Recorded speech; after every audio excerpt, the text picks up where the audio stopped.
Let's hear Niall Ferguson's view. There's no question that radical Islamists, and not only radical Islamists, but also liberal Europeans, yearn for McCain to lose. They don't really mind who they get instead. On balance, they prefer Obama, but they certainly do not want McCain. Now, P.J. Root was funny last night, as I've said, but he said one important thing. It's extremely good that the world should be afraid of the President of the United States. Now, this is not quite a reiteration of the Nixon madman theory, which I'm not sure was an entirely effective theory. It's a somewhat different calculation. One of the foreign policy issues that I didn't have time to mention is, of course, Iran, and Iran's effort not only to subvert our endeavors in Iraq, which is a very real and sustained effort, but also its effort to acquire nuclear weapons.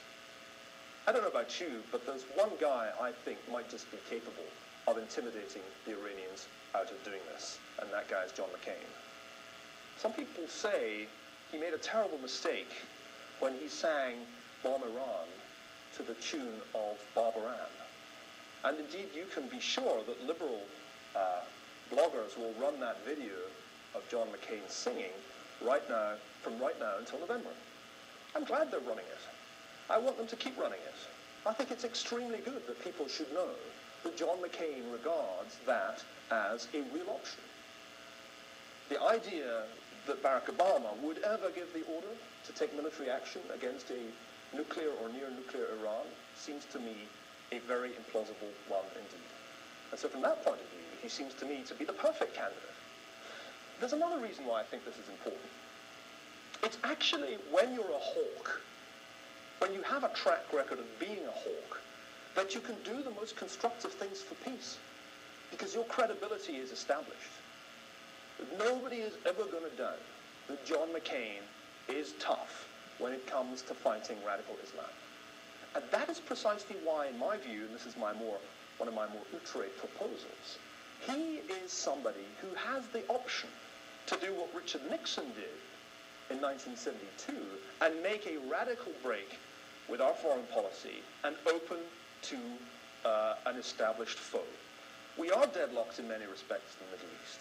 We do need to try to exploit the potential liberal strains within Iranian society. Only one potential president can I picture going to Tehran and doing a deal with the Iranians that cuts off their support for terrorism and cuts off their nuclear weapons program in return for a new economic era for that country. And that man is John McCain. Can you picture Obama in Tehran pulling that one off? Can you picture Hillary Clinton in Tehran with a headscarf on pulling that off? It seems to me implausible. And from that point of view, McCain's strength, his potential craziness, his readiness to pull the trigger, these are advantages. But advantages not because he'll necessarily ever have to do it. Advantages precisely because he won't have to do it, and he may be able to change the whole state of play in that most troubled region of the world. So that was the two different viewpoints of Michael Schuerer and Niall Fergusson. Niall Fergusson was talking about the need for intervention into the Middle East, while Michael Schuerer is arguing against intervention. What does this have to do with 9/11? Well, for 50 years, the Americans backed, or since the Second World War, really, because, as I said in my video, Binladens Evil Bastards, 9/11, the Saudis and the Bin Laden crime families got their sovereignty from Truman and Churchill, and Roosevelt before Truman. They gained this sovereignty, and then the Saudis went on an expansive campaign in the Arabian Peninsula to knock out the other feudal families that controlled the peninsula until the Saudis came out as the dominant ones. The Bin Ladens moved from Yemen during this time and became like the remora to the Saudi royal family, which in many ways they still are, but they are in conflict with the Saudi royal family as much as they are in conflict with the United States.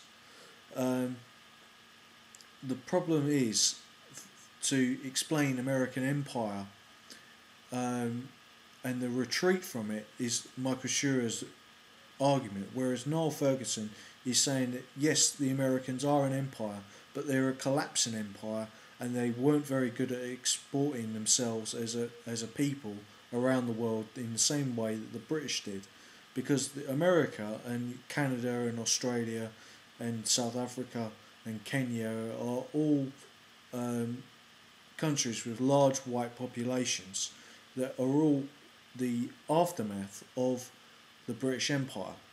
The Americans have not done this.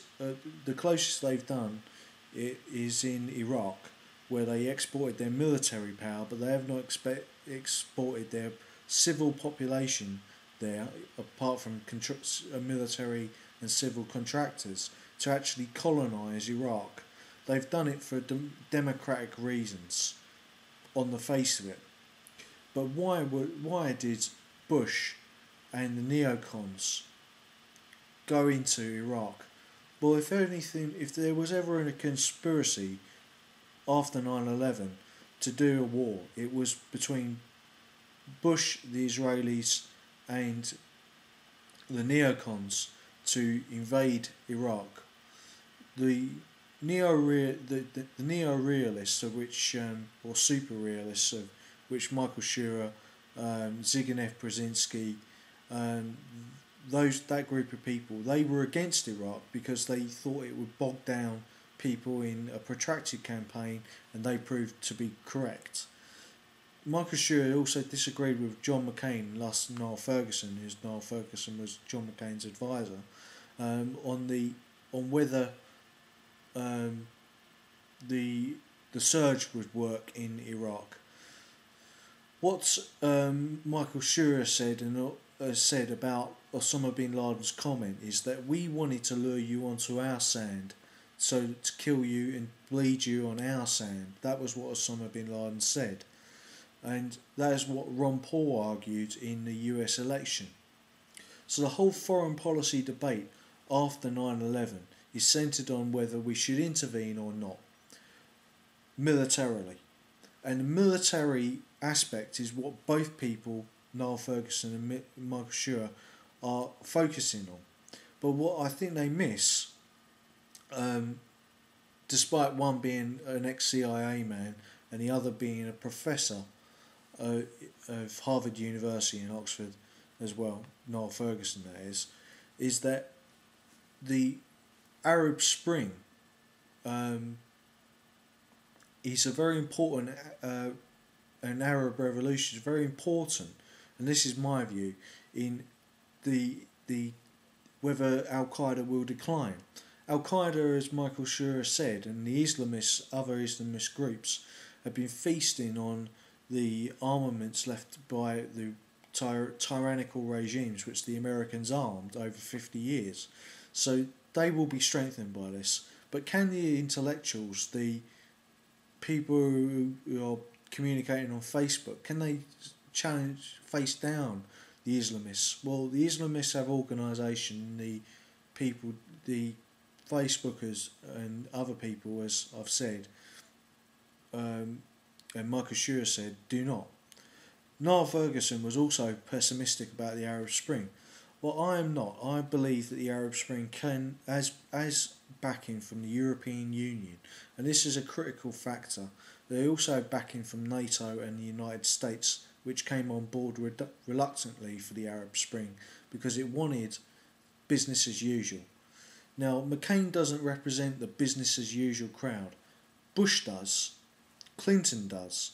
Why didn't Bush and Clinton want to capture Osama bin Laden? Because Bush and Clinton are proven business partners at one time with Osama bin Laden, the bin Laden and Saudi crime families.